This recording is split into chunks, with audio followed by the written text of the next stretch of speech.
Shalom, salam sejahtera bagi kita semua. Perkenalkan, nama saya Elizabeth Fatian, NPM 12120120055.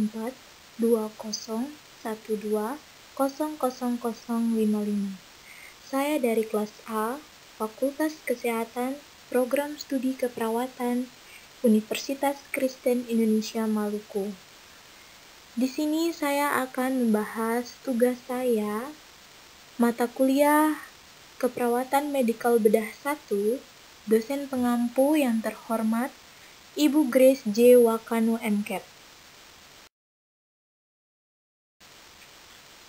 Baik teman-teman, di sini saya akan menjelaskan apa saja yang ada di dalam leaflet yang telah saya buat tentang hipertensi. Untuk teman-teman yang ingin tahu apa saja pokok-pokok yang ada di dalam leaflet yang telah saya buat, yuk kita simak video selanjutnya.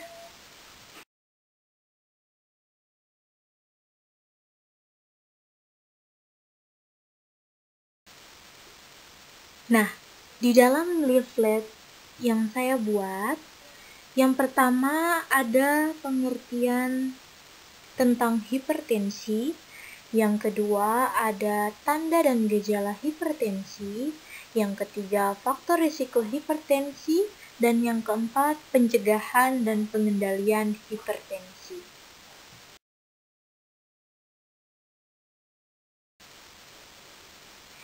Ya, teman-teman, di sini saya akan mengajak teman-teman untuk mengerti terlebih dahulu apa itu hipertensi.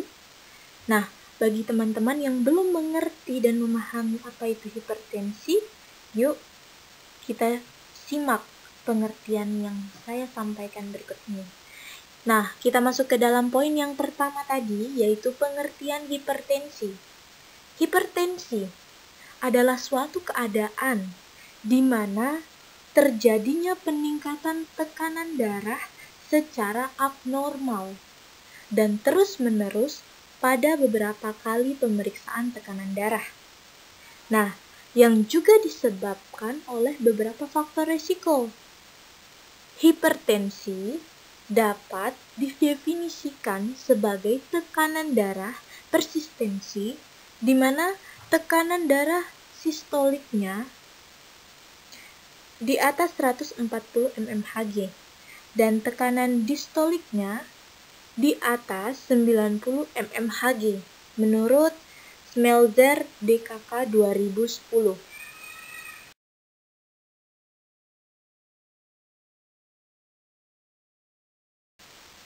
Nah, setelah pengertian hipertensi, teman-teman juga harus mengetahui apa saja tanda dan gejala hipertensi. Nah, kita masuk ke dalam poin yang kedua ya. Tanda dan gejala hipertensi terdiri dari sakit kepala, gelisah, jantung berdebar-debar yang begitu kencang, pusing, penglihatan kabur atau kurang jelas, rasa sakit di bagian dada, dan memiliki daya tahan tubuh yang mudah lelah. Nah, teman-teman harus memperhatikan tanda dan gejala hipertensi ini ya.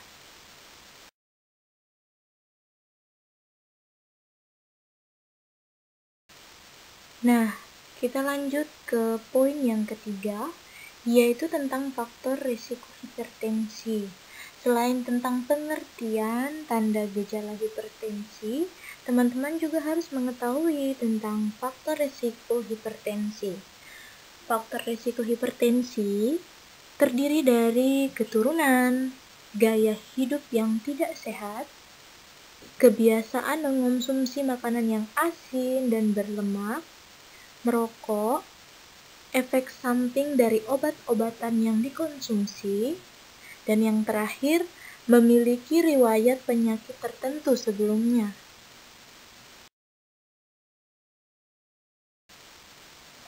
Sebelum kita masuk ke poin yang keempat tentang pencegahan dan pengendalian hipertensi, perlu kita ketahui, pencegahan hipertensi dibagi menjadi 3, yaitu ada pencegahan hipertensi secara primer, sekunder, dan tersier. Nah, pencegahan primer dan sekunder adalah upaya pencegahan terjadinya penyakit hipertensi. Sedangkan pencegahan tersier yaitu upaya pencegahan terjadinya komplikasi yang lebih berat atau kematian. Nah, upaya yang dilakukan pada pencegahan tersier ini yaitu menurunkan tekanan darah sampai batas yang aman dan mengobati penyakit yang dapat memperberat hipertensi. Nah, jadi ingat ya teman-teman, pencegahan hipertensi itu ada 3. Tadi yang pertama itu primer, kedua sekunder, dan yang ketiga tersier.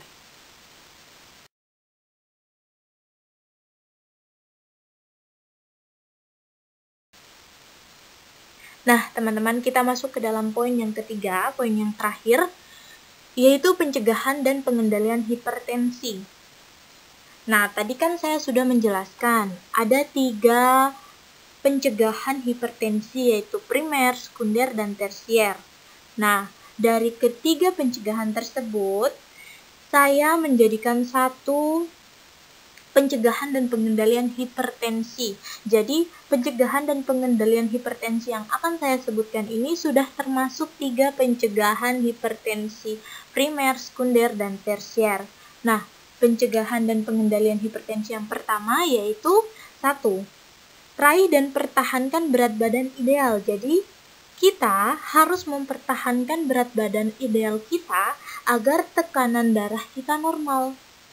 Yang kedua, lakukan olahraga rutin. Kita harus rajin berolahraga seperti jalan cepat atau bersepeda setiap minggu, minimal itu 2-3 jam. Nah, yang ketiga, konsumsi makanan rendah lemak dan kaya serat. Kita harus konsumsi makanan yang rendah lemak. Kita hindari makan makanan yang berdaging, karena daging itu lemak ya teman-teman. Dan kita perlu mengonsumsi buah dan sayur karena itu mengandung vitamin yang sangat dibutuhkan untuk daya tahan tubuh kita. Dan yang keempat, batasi jumlah garam dan makanan. Tidak lebih dari 1 sendok teh per hari. Jadi, tidak boleh mengonsumsi makanan-makanan yang terlalu asin. Karena makanan yang terlalu asin dapat menyebabkan tekanan darah tinggi kita naik. Nah, yang kelima, hindari konsumsi minuman beralkohol karena minuman beralkohol berdampak bagi tekanan darah kita. Yang keenam, yaitu batasi konsumsi minuman kafein. Dan yang kelima, hentikan kebiasaan merokok karena merokok juga mendapatkan hipertensi, menyebabkan tekanan darah kita semakin tinggi dan tidak bisa normal kalau kita terus-menerus merokok.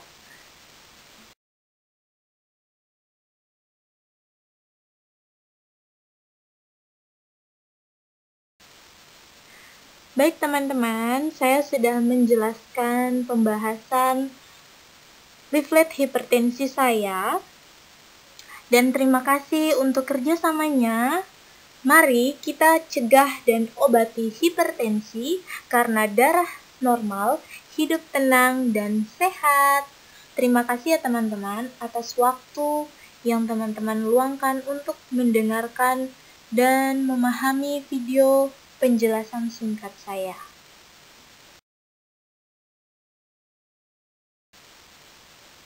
Semoga informasi ini dapat berguna untuk teman-teman. Sekian dan terima kasih. Salam sehat. Tuhan memberkati.